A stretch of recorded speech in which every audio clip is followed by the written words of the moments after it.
Hello, everyone, and welcome as we plunge into the fascinating architecture of human behavior today. Hi there. Our deep dive is fueled by a really rich stack of sources exploring some fundamental questions about what makes us, well, us. Yeah, looking forward to this. We'll be navigating the evolutionary pathways of mate choice, from the surprising reasons certain features are universally attractive, right up to the complex puzzle of human sexual orientation. And our exploration doesn't really end there. Our sources then pivot to the equally intricate dynamics of aggression, violence, cooperation, and empathy. We'll unpack what makes these behaviors, uniquely human, while also identifying the common ground we share with the rest of the animal kingdom. Right. Our mission is to distill those key insights, unearthing surprising facts, and helping you connect the dots so you gain a deeper understanding of the why behind these powerful behaviors. Yeah, get ready for some compelling insights. Because we're about to explore the raw biology and, the intricate social contexts that shape our choices and interactions. This deep dive is designed to give you a kind of shortcut to being well-informed, illuminating the often hidden connections between seemingly disparate observations. Okay, let's begin. Let's start at the very bedrock of life, reproduction. Our sources begin by highlighting a fundamental asymmetry in the animal kingdom, the stark difference in caloric expenditure between producing sperm versus an egg. Right, and that's before you even factor in pregnancy and raising offspring. Huge difference. Exactly. This foundational biological difference often explains why males tend towards promiscuity and, lower fickiness, while females are typically more selective. Okay.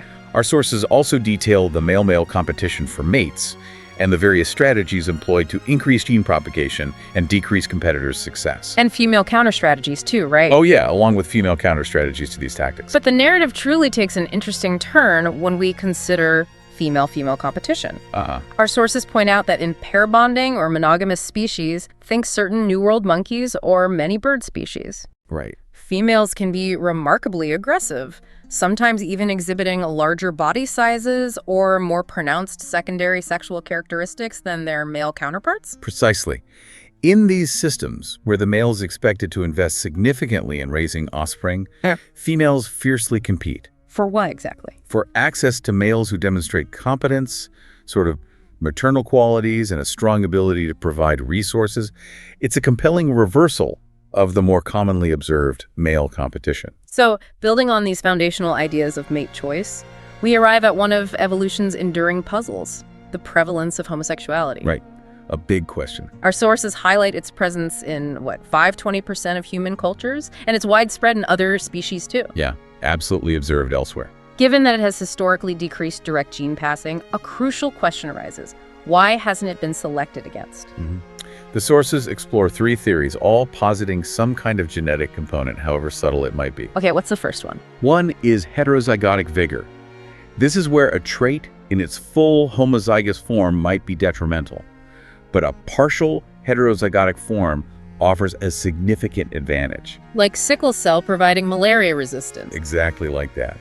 However, the sources note there's very little evidence really to support this theory in relation to homosexuality. Okay, so if that theory lacks strong support, what other genetic arguments do the sources present?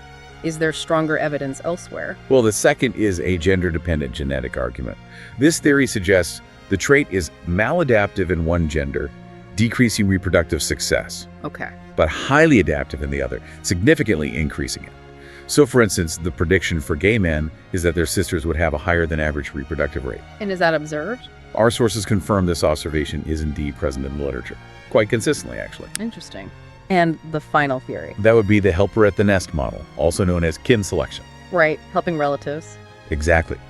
This proposes that an individual, while not directly passing on their own genes, enhances the reproductive success of their siblings. Okay.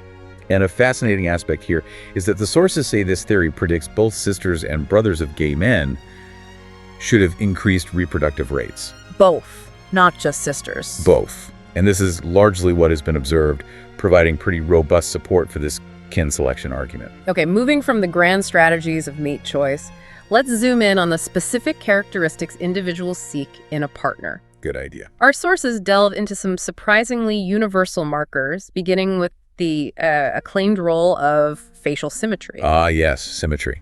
The origins of this insight are quite unexpected, actually. It goes back to the 19th century. Oh, really? How so? A criminologist, Lombroso, I think, attempting to identify the criminal face, creating composite photos of criminals by overlaying them. Okay. Trying to find the common criminal features. Right. But instead, everyone found the composite face to be remarkably good-looking.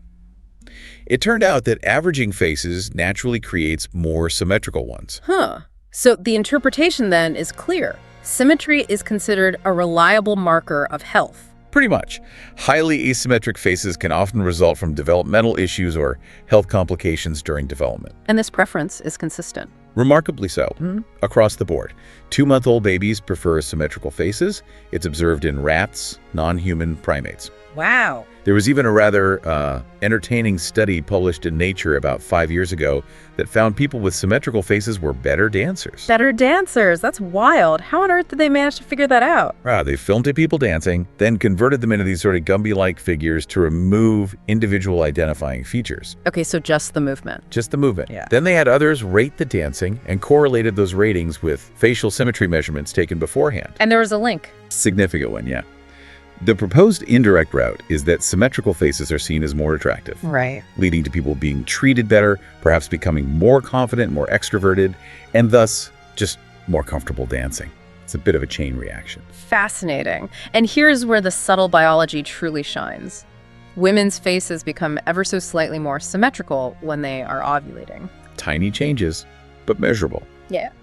Next, our sources discuss secondary sexual characteristics, or SSCs. Like the classic peacock tail example. Exactly. Why do female peacocks famously prefer males with those flamboyant tails? Yeah. This leads us straight to Zahavi's handicap principle. Right. And this is where the narrative takes a fascinating turn. The core idea is that the more exaggerated or over-the-top an SSC appears, the more powerfully it communicates. Basically, I am so healthy and possess such immense energy that I can afford to waste massive calories on this seemingly impractical display. It serves as an undeniable signal, a badge of honor almost, showing off a strong immune system and overall health. Is there good evidence for this? Yes, the evidence is compelling. Studies with marsupial mice, for example, showed that males with more dramatic SSCs actually had more fertile sperm. A direct link, then? There's an explicit, well-documented link between immune function and these markers of display. It's not just for show. But there's a truly fascinating twist. A recent study looked at women's preferences for male faces with strong SSCs. Like the strong jawline, high forehead type look. Exactly. It revealed that in countries with higher life expectancy and better economies, women exhibited less bias towards these traditionally male-looking traits. Interesting. So it's almost as if the perceived need for that kind of strong mate diminishes when life is generally easier and resources are plentiful. It seems that way. Precisely. This prompts us to ask about the crucial context, doesn't it? The environment shapes preference. Definitely. Additionally, SSCs can also serve as an advertisement saying, essentially, I do not have a communicable disease. Many species are incredibly adept at detecting parasitic infections through scent, for instance. But what about the evolutionary cheaters? Our sources mention animals on their deathbeds shunting their last calories into these displays. Yeah, a last-ditch effort. Desperately trying for one final chance to pass on genes. This sets up a fascinating dynamic of counter strategies and a co-evolutionary arms race. Absolutely. Constant back and forth. The sources also present a controversial counterargument, though. Oh. Sometimes a dramatic SSC can be a marker of health, despite teeming with disease. How does that work? In vultures, for example, bright orange faces, which get their color from carotenoids, pigments often linked to healthy diet, Right. can signal a strong immune system capable of handling the parasites they inevitably pick up from eating carrion and, well, feces. So the signal is actually, I'm tough enough to handle this stuff. Exactly. It demonstrates that the signal can be interpreted in complex, sometimes counterintuitive ways. It's not always straightforward. So how then do we interpret these findings for other physical markers? Our sources discuss external estrous swellings in female primates like baboons, Right, those very visible signals. which directly indicate higher estrogen levels and correlate with better infant survival. It's a direct marker of fertility, yeah. And potentially another example of the handicap principle. Females can weigh 25% more due to water retention during this time, That's a significant burden. And for humans, we have the famed waist-hip ratio. Ah, yes, the hourglass figure idea. A higher hip-to-waist ratio is often interpreted as a marker of fertility and a childbearing pelvis. Though the universality of this preference is a subject of some debate, some argue it might be heavily influenced by Western culture. So not totally universal. Studies on traditional societies show kind of mixed results, but at least some element of this preference appears to be pretty widespread, if not strictly universal. Okay. What about what women look for in men? Our sources indicate that women generally prefer male faces with those SSCs we mentioned, jutting jaws, high foreheads, muscle mass. The indirect assays of testosterone levels, basically. Right. But here's a subtle distinction. When presented with manipulated faces, women, on average, rated rounder-faced men as more likable, honest, and trustworthy. Okay, so better character judgments there. But simultaneously less desirable as a mate. This clearly shows that attractiveness and the information conveyed about character are separable traits. You can have one without the other. Definitely seems that way. And a particularly striking aspect here is how incredibly subtle these differences often are. People aren't usually consciously aware of making these judgments based on tiny facial variations. And just as we saw with symmetry, our sources note that women, when ovulating, tend to prefer more dramatically male-looking faces. Right. Hormonal shifts influencing preference. Yeah. And their sensitivity to pheromones and ability to pick up subtle facial differences are both at their peak then, too. Wow. Okay, finally, the sources reveal some fascinating confounds in mate selection research, things that complicate the picture. Yeah, it's not always as simple as good genes win. Yeah. One is the self-fulfilling prophecy. How does that work? Studies show that when females mate with males perceived as more attractive, they actually put more effort into caring for the offspring. Oh, interesting. So the babies do better partly because mom tries harder. Exactly. Yeah. Which then leads to better survival rates. So it's not simply the male's good genes driving success, but the mother's increased investment plays a big role. That makes sense. What's the other confound? The other significant confound is the bandwagon effect, or mate copying. Mate copying. Yeah. Our sources describe a study with ospreys. A female osprey initially rejected a particular male. Okay. But after the researchers surrounded that same male with stuffed female birds, positioned like they were gawking at him. Like he was suddenly popular. Exactly. The original female suddenly became far more solicitous, more interested. No way. It seems if others perceive a mate as popular, those traits must be good predictors of reproductive success, leading to a kind of Me Too effect. Yeah. Social cues influencing choice. Fascinating. Okay, so after all that talk about health markers and exaggerated traits, our sources shift to something far more, maybe universally relatable. Yeah, something a bit different. In pair bonding species, what's attractive can often be markers of sheer parenting skill and competence. Right. More practical considerations. For example, male birds courting by bringing worms to feed the mother. What's that? Signaling. Clearly signaling their ability to provide for offspring. It's a direct demonstration. Makes sense. And in non-human primates, females who have already had a couple of successful offspring are often preferred over first-time mothers. Why is that? They've proven their competence, basically. They know how to raise the young successfully. Less risk involved for the male choosing her. Got it. And then we delve into a universal theme across countless species and human cultures: the attraction to someone who is similar to you. Right. Homogamy. Liking people like us. A crucial question arises when we look at this. In the US, for instance, couples have a greater than 90% chance. It's really high. 90%. Of what? Of sharing the same religion, being within 3 years of age, sharing the same race or ethnicity, and coming from a similar socioeconomic status during childhood. Wow, that's incredibly high across the board. It is. What's the broader implication here?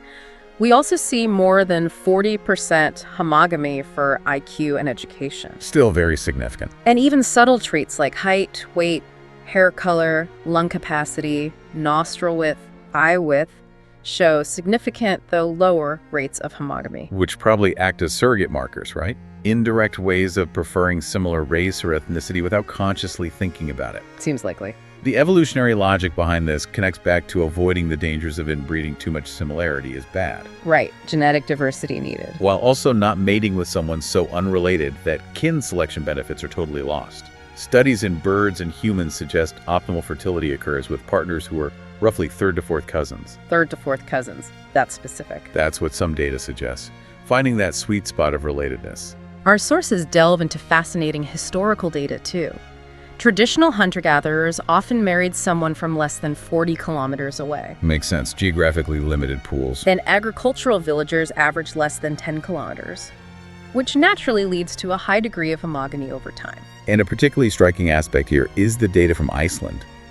They have meticulous historical records, right? Yeah, incredible detail. And those records indicate optimal fertility, meaning children surviving to adulthood, occurs with third to fourth cousin marriages. It matches the prediction. Wow, real-world data backing it up. Another intriguing finding. In the U.S., people tend to make less homogamous mate choices when they marry younger, say in their early 20s. Less similar partners when younger. What's the implication? The implication suggested is that people might become more close-minded, maybe more set in their ways as they age, narrowing their search criteria towards similarity. Interesting thought. Is that true across all traits?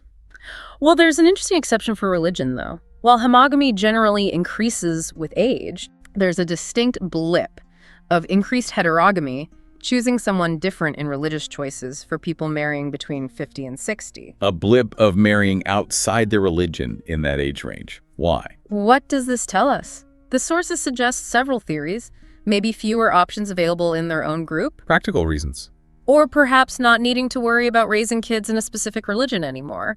Could be reflecting on mortality, a midlife crisis. Or maybe waiting for parents to pass away. Yeah, that too.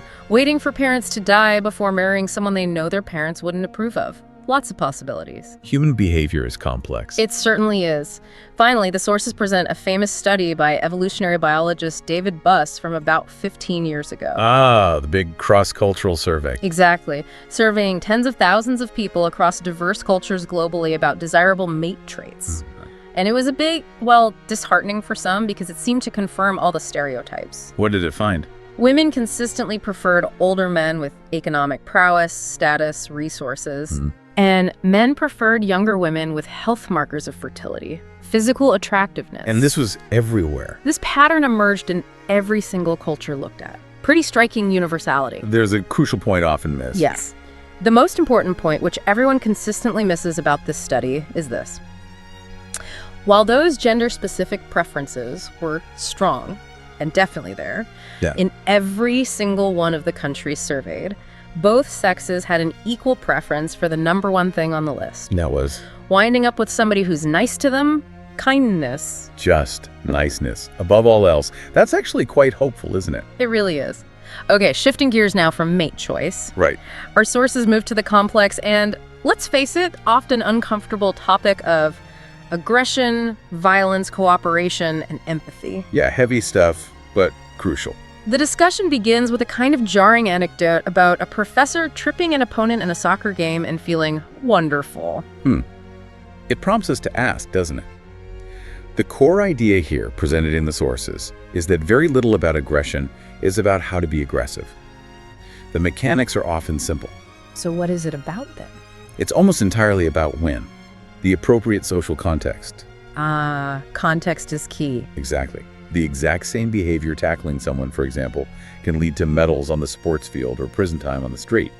We as humans often love violence when it's framed in the right context. How do we interpret this? It's a tricky definition. Our sources then dive into what used to be considered uniquely human behaviors. Right, things we thought only we did. But it turns out they aren't so exclusive after all. Yeah, delving deeper into that, we find so many domains previously thought to be exclusive to humans are now observed in other species. It's quite humbling. Like what? Give us an example. Well, first, killing for pleasure. The old adage, only man kills for pleasure, is just wrong. We now see competitive infanticide in over 20 species, like langur monkeys killing infants fathered by rivals. And even murder among chimps, famously documented by Jane Goodall during the Gombe Wars. And the surprises don't stop there, right? Weapon use. Indeed. Chimps have now been observed making and using large, heavy branches as weapons. Sharpening sticks even sometimes. Wow. And organized violence? Even things that look like organized violence or, dare I say, genocide. Chimps exhibit border patrols. Border patrols? Yeah, groups of males patrolling the edge of their territory.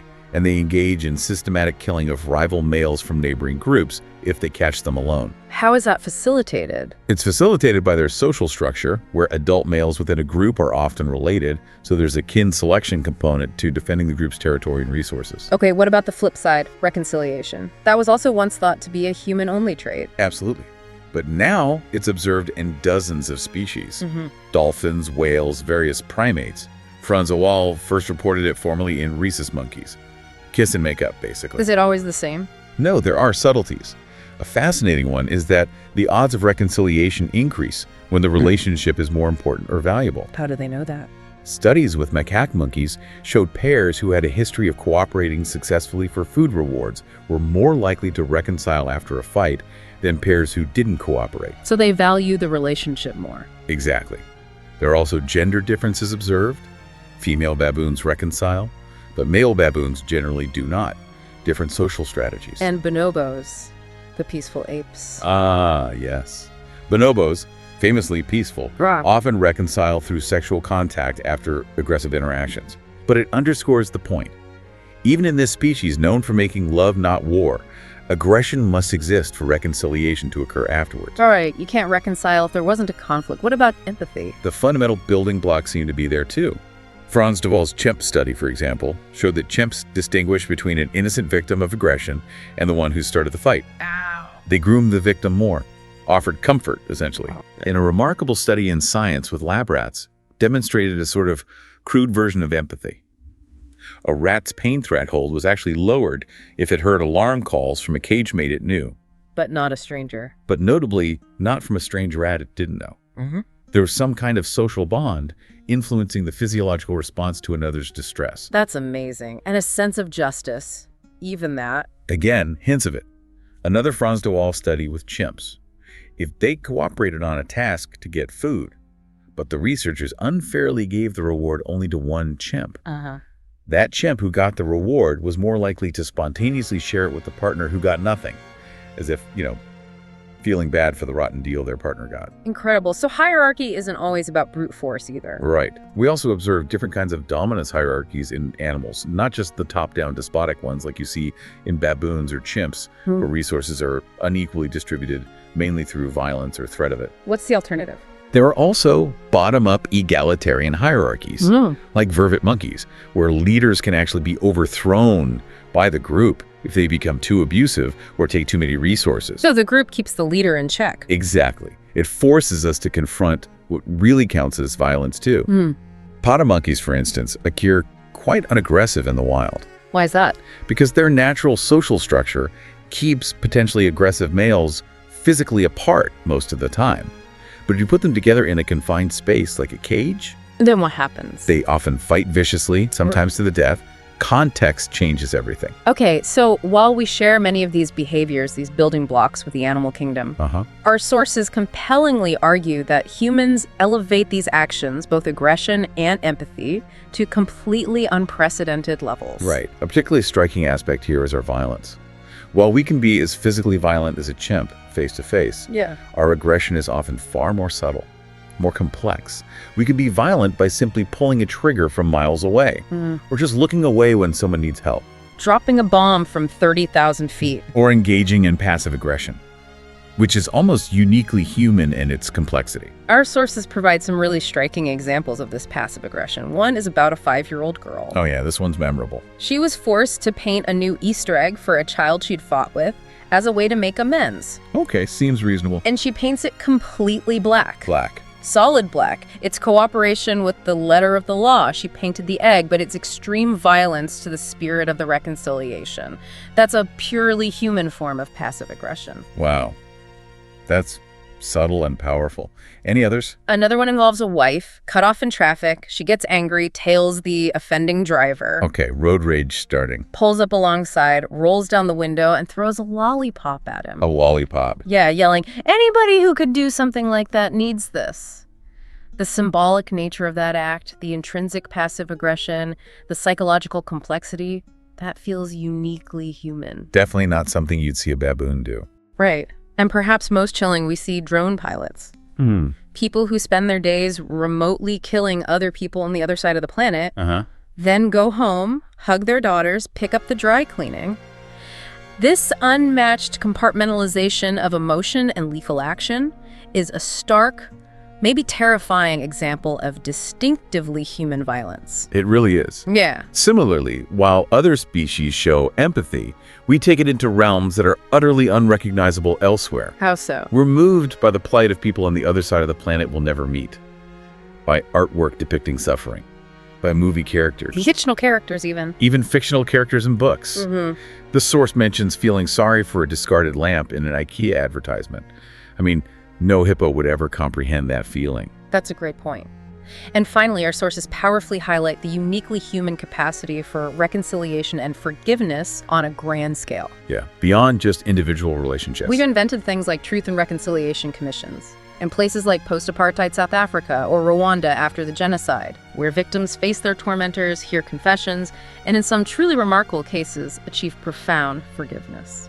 The psychology that allows a person to say, as someone did, "I will let no man spoil my soul by causing me to hate him," is, well, it's unprecedented. It really is. Our sources quote Sister Helen Prejean, from Dead Man Walking, who ministers to men on death row.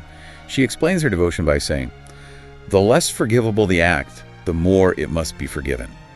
The less lovable the person, the more they must be loved." Wow. That level of conscious, chosen moral action, that commitment to empathy, even in the face of horrific acts, is simply unmatched in the animal kingdom. So as we wrestle with these profound, complex human expressions, both dark and light, we need to ask, what's the underlying brain activity at play here? Right, where in the brain does this happen? Our sources immediately land us in the limbic system, the emotional brain. And here's where it gets truly intriguing.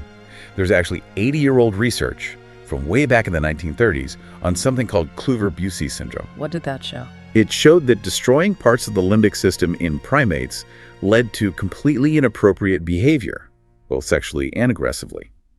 They lost their sense of social context for these drives. Okay, so the limbic system is key. How do we interpret this for specific brain regions involved in aggression? The amygdala immediately comes up first. It's like the hub. Known for fear and anxiety. Primarily, yes. But it's perhaps most renowned now for its role in generating aggression. The sources emphasize it's really interesting, maybe crucial, that the part of the brain most responsive to being scared is also the part that generates aggressive behavior. Fear and aggression linked in the same spot. Seems that way. And the evidence for the amygdala's role in aggression is compelling, comes from multiple angles. What? Lesioning studies, for one. Destroying the amygdala in animals, or sometimes in humans due to rare surgery or injury, makes them less capable of aggression, sometimes almost incapable. That sounds potentially useful, but also risky. Extremely risky. It unfortunately led to a really dark chapter in neuroscience and psychiatry. Court-ordered amygdalectomies in the 1960s and 70s. To reduce aggression in people. Yeah, attempting to cure violent criminals or patients, often with devastating side effects, destroying personality and judgment. A terrible misuse of the science. Okay, so lesioning reduces aggression. What about the reverse? Stimulation. Absolutely. Electrically stimulating a specific part of a rat's amygdala can produce wildly aggressive behavior. Instant rage, basically. And in humans. In humans, there's a very rare form of epilepsy that originates in the amygdala. It can cause sudden, uncontrollable fits of fury. People feel angry before the seizure. Exactly. Individuals report feeling intensely furious just seconds before the actual seizure hits. The seizure starts with that raw, aggressive emotion. And then there are the real-world, although tragic, case studies that hint at the amygdala's role, right? Yes, though we have to be cautious correlating brain abnormalities with complex behavior. But Charles Whitman. The University of Texas Austin clock tower shooter in 1962. That's the one. He was found to have a tumor pressing on his amygdala post-mortem. He'd actually written about having unusual violent thoughts beforehand. And there was another case. And another rare case from the 1970s involved Ulrich Meinhof, one of the founders of the violent German terrorist group, the Baader-Meinhof gang. She also had an amygdala abnormality, a tumor, I believe, discovered post-mortem. So, suggestive, if not conclusive proof. What about brain imaging in healthy people? Brain imaging further supports this connection. When neurotypical people are shown something that evokes anger or makes them feel threatened, their amygdala reliably activates. You can see it light up in fMRI scans. So what does this all mean? Our sources also point out something about PTSD. Yes, the amygdala tends to get larger, or at least hyperactive, in people with post-traumatic stress disorder. And that correlates with? And this enlargement or hyperactivity correlates with an increased frequency of impulsive aggression or violent behavior in some individuals with PTSD. The threat detection system is essentially stuck in overdrive. Okay. Finally, the amygdala plays a subtle but critical role in how we perceive others, doesn't it? Not just generating our own aggression. Absolutely. Individuals with amygdala lesions, those rare cases where it's damaged, Yeah. they are less capable of detecting angry or fearful facial expressions in others. They also tend to be more trusting, maybe overly trusting, and more likely to forgive slights. They don't pick up on the warning signs? Exactly. Antonio Damasio's eye tracking study showed something fascinating. People with amygdala damage don't focus on the eyes of others when examining faces. Where do they look? They look more at the mouth or nose. But the eyes convey so much crucial emotional information, especially threat or anger. So the amygdala doesn't just react. Right. The amygdala not only responds to aggression-provoking stimuli, but it also actively directs our attention to look for those potential threats in our social environment, particularly in faces. It guides where we gather social information from. Wow, okay. We have covered a staggering amount of ground today. Really fascinating stuff. We really have. From the intricate dance of evolutionary mate choice, with its surprising symmetries and hidden handicaps, right through to the profound and sometimes pretty disturbing complexities of aggression and empathy. Yeah. A truly compelling insight here, I think, is recognizing those deep biological roots we share with other species. Right, the continuity. While simultaneously marveling at the unique ways humans express these fundamental drives. From that really subtle passive aggression to, those unprecedented acts of forgiveness we talked about. And we've seen again and again how context is everything. Absolutely critical. Whether it's influencing who we choose as a mate based on our environment, or determining whether an act of aggression is celebrated or condemned based on social rules. The challenge then, for all of us, is to move beyond simplistic definitions, good, bad, attractive, aggressive, and truly grapple with the nuanced biology and the complex social implications of these behaviors in our own lives and in the world around us. So, what does this all mean for you listening right now? As you go about your day, maybe consider how much of your own attraction to others, or perhaps your reactions in moments of conflict, is shaped by these deep-seated evolutionary currents we've discussed, and how much is shaped by the uniquely human capacities for reason, culture, symbolism, and empathy that we've also explored today. It's a constant interplay. It really is, and it truly prompts us to ask, maybe as a final thought, if that bus study was right, if niceness is indeed the #1 most desired trait in a partner across all cultures. Yeah. How might understanding that universal preference, really internalizing it, change the way we approach our relationships and maybe how we try to resolve our conflicts? That's a powerful question to end on. Yeah. Something to definitely think about.